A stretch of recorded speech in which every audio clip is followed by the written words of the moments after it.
নমস্কার বন্ধুরা, টুসি সেসেলে সবাইকে স্বাগত জানাই। আজ ইলিশ মাছের মাথা দিয়ে পুঁইশাক কুমড়োর চচ্চড়ি রেসিপি আপনাদের সাথে শেয়ার করছি। গরম গরম ভাতে যদি এই রেসিপিটা থাকে বন্ধুরা, আর কিছুই যেন লাগে না। অসাধারণ খেতে হয়। কিভাবে বানিয়েছি চলুন দেখি। কচি কচি পুঁইশাক নিয়ে নিয়েছি, দেখুন একদম টাটকা পুঁইশাক। সেই সঙ্গে নিয়েছি কিছুটা কুমড়ো, এখানে মিষ্টি কুমড়োটা নিয়েছি। আজকের এই রেসিপিতে আরও কিছু সবজি ব্যবহার করছি। নিয়েছি একটু গাঁটি কচু, 2-3টে গাঁটি কচু নিয়েছি, একটা মিডিয়াম সাইজের আলু, একটা মূলো, আর সেই সঙ্গে নিয়েছি একটা ছোট সাইজের বেগুন। চাইলে শুধুমাত্র কুমড়ো আর পুঁইশাক দিয়েও এই রেসিপিটা তৈরি করে নিতে পারেন। খেতে কিন্তু অসাধারণ লাগে আজকের এই রেসিপি। আজকের এই রেসিপি তৈরি করার জন্য একটা ইলিশ মাছের মাথা নিয়েছি, সেই সঙ্গে কিছুটা ইলিশের তেল নিয়েছি। প্রথমে লবণ হলুদ মাখিয়ে নিতে হবে। পরিমাণ মতো লবণ হলুদ দিয়ে মাথাটাকে একটু ভালো করে মেখে 5-7 মিনিট একটু রেখে দিয়েছি।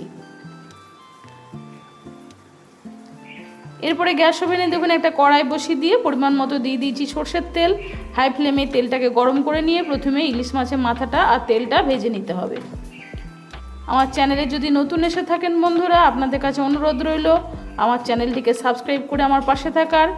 খুব সহজ সাধারণ রেসিপি পেতে আমার চ্যানেলটিকে সাবস্ক্রাইব করে আমার পাশে থাকলে আমি যে ভিডিও আপলোড করব আপনারা তার নোটিফিকেশান পেয়ে যাবেন। এই রান্নাটা তৈরি করতে বন্ধুরা বেশি সময় লাগে না, খুব অল্প সময়ের মধ্যেই রান্নাটা তৈরি হয়ে যায়। মাছের তেল আর মাছের মাথা ভাজা হয়ে গেছে, ওগুলোকে তুলে নিয়ে ওই তেলের মধ্যেই দিয়ে দিচ্ছি আরও কিছুটা পরিমাণ সরষের তেল। এবারে ফোড়নে দিয়ে দিচ্ছি একটা তেজপাতা, সেই সঙ্গে দিয়ে দিচ্ছি 1 টিস্পুন মতো 5 ফোড়ন, আর দিচ্ছি এখানে শুকনো লঙ্কা। চাইলে কয়েকটা কাঁচা লঙ্কাও আপনারা চিড়ে দিতে পারেন। ভালো করে ফোড়নটাকে ভেজে নিয়ে এরপরে সবজিগুলোকে একটু ভেজে নিতে হবে। আমি আলু, মূলো, কচু একসাথে প্রথমে দিয়ে একটু নাড়িয়ে নিয়ে বাকি সবজিগুলো একই সঙ্গে দিয়ে দেবো। এটা আলাদা করে এই সবজিগুলো দেওয়ার প্রয়োজন নেই, কারণ আমি একদম সবজিগুলো টাটকা নিয়েছি। আর এটা রেসিপিটা তৈরি হতে কিন্তু খুব একটা বেশি সময় লাগে না। কুমড়ো, কচু আর মূলো, আলু এগুলো দিয়ে একবার একটু নাড়িয়ে নিয়ে পুঁইশাকটা দিয়ে দেবো। আর বেগুন যেটা আছে সেটা যেহেতু একটু নরম সবজি, সেটাগুলো পরে ব্যবহার করব একটু। এরপরে পুঁইশাকটা দিয়ে দিয়েছি, সবজিগুলোকে একবার নাড়িয়ে নিয়ে পুঁইশাকটা দিয়ে দিয়েছি। অসাধারণ লাগে খেতে বন্ধুরা এই রেসিপিটা। গরম গরম ভাতের সাথে যদি এই রেসিপি থাকে আর কিছুই প্রয়োজন নেই।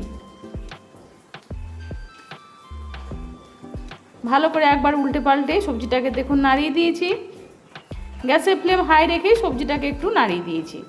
এরপরে বাকি গুঁড়ো মশলাগুলো দিয়ে দিচ্ছি পরিমাণ মতো হলুদ গুঁড়ো, আর দিয়ে দিচ্ছি একটু ঝালের জন্য ঝাল লঙ্কা গুঁড়ো।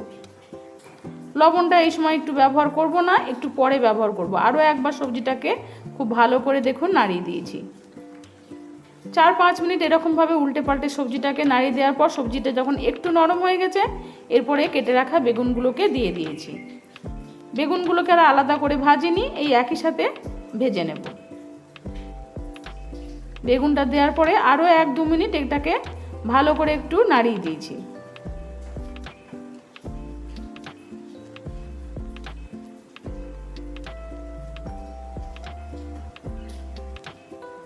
সবজিটা খুব ভালোভাবে দেখুন ভাজা হয়ে গেছে। এবারে দিয়ে দিচ্ছি পরিমাণ মতো লবণ, সেই সঙ্গে দিয়ে দিচ্ছি পরিমাণ মতো একটু চিনি। এখানে আমি ব্রাউন চিনি পাউডারটা দিয়েছি।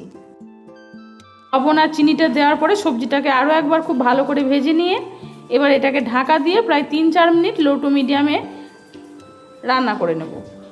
3-4 মিনিট পরে ঢাকনাটা খুলে দিয়েছি। সবজি কিন্তু খুব ভালোভাবে দেখুন ভাজা হয়ে গেছে। সবজিটা যদি একটু ভালো করে ভেজে নেওয়া হয় তাহলে কিন্তু রেসিপির টেস্টটা খুব ভালো হবে। ঢাকনাটা খুলে আরও 1-2 মিনিট একটু নাড়িয়ে দিয়ে এবারে দিয়ে দিচ্ছি পরিমাণ মতো জল একটু অবশ্যই ব্যবহার করতে হবে, যেহেতু আমি সবজিতে একটু কচু, মূলো এগুলো ব্যবহার করেছি। আর এগুলো একটু শক্ত সবজি, এগুলো সেদ্ধ হতে সময় লাগে, যার জন্য আমি একটু জল দিয়েছি। যদি এই সব সবজি ব্যবহার না করে শুধু কুমড়ো বা পুঁইশাক দিয়ে রান্নাটা করেন তাহলে জলের পরিমাণ খুব কম দিতে হবে, বা না দিলেও হবে, ঢাকা দিয়ে রান্না করলেই হবে। এরপরে মাছের মাথাটা দেখুন আমি ভেঙে নিয়েছি। আমরা মাছের মাথা এরমভাবে ভেঙে দিয়ে রান্নাটা করি বন্ধুরা, অনেকে ইলিশ মাছের মাথা গোটা অবস্থায় দিয়ে রান্নাটা করেন, আমরা কিন্তু এরকমভাবে ভেঙে দিয়ে রান্নাটা করি, খেতে কিন্তু অসাধারণ লাগে। রান্নার সাথে মাথাগুলো বেশ মিশে যায়, খেতে কিন্তু দুর্দান্ত হয়। এরপরে ঢাকা দিয়ে এটাকে 10 থেকে 15 মিনিট রান্না করে নেব মিডিয়াম হিটে। 10-15 মিনিট পরে ঢাকনাটা খুলে দিয়েছি। সবজি কিন্তু খুব ভালোভাবে দেখুন সেদ্ধ হয়ে গেছে, তবে এখনও রান্নার মধ্যে কিছুটা জল রয়েছে। এটাকে আরও 4-5 মিনিট একটু হাই ফ্লেমে ফুটিয়ে নেব। এই রেসিপিতে আমি কোনো মশলা ব্যবহার করিনি বন্ধুরা, শুধুমাত্র ফোড়ন দিয়ে রান্নাটা করেছি। কারণ ইলিশ মাছের মাথা দিয়ে যেহেতু রান্নাটা করছি, তাই অন্য কোনো রকম মশলা না দিলেই বরং খেতে এই রান্নাটা বেশি ভালো হয়। যত কম মশলা ব্যবহার করবেন রান্নার টেস্ট কিন্তু তত ভালো হবে। 4-5 মিনিট আরও খুব ভালোভাবে দেখুন ফুটিয়ে নিয়েছি। রান্নাটা কিন্তু অলমোস্ট তৈরি হয়ে গেছে। আর যে কিছুটা পরিমাণ একটু ঝোল ঝোল মতো হয়ে আছে, এটা কিন্তু ঠান্ডা হওয়ার পরে অনেকটা পরিমাণই বসে যাবে। আজকের এই ইলিশ মাছের মাথা দিয়ে কুমড়ো পুঁই শাকের চচ্চড়ি আপনাদের কেমন লাগলো অবশ্যই আমাকে কমেন্টে জানাবেন। ভালো লেগে থাকলে লাইক শেয়ারের জন্য অনুরোধ রইল। নিজেদের প্রিয়জন বন্ধুবান্ধবদের কাছে রেসিপিটি শেয়ার করে দিয়ে তাদের দেখার সুযোগ করে দিন। আর গরম গরম ভাতের সাথে পরিবেশন করুন কুমড়ো পুঁই শাকের চচ্চড়ি।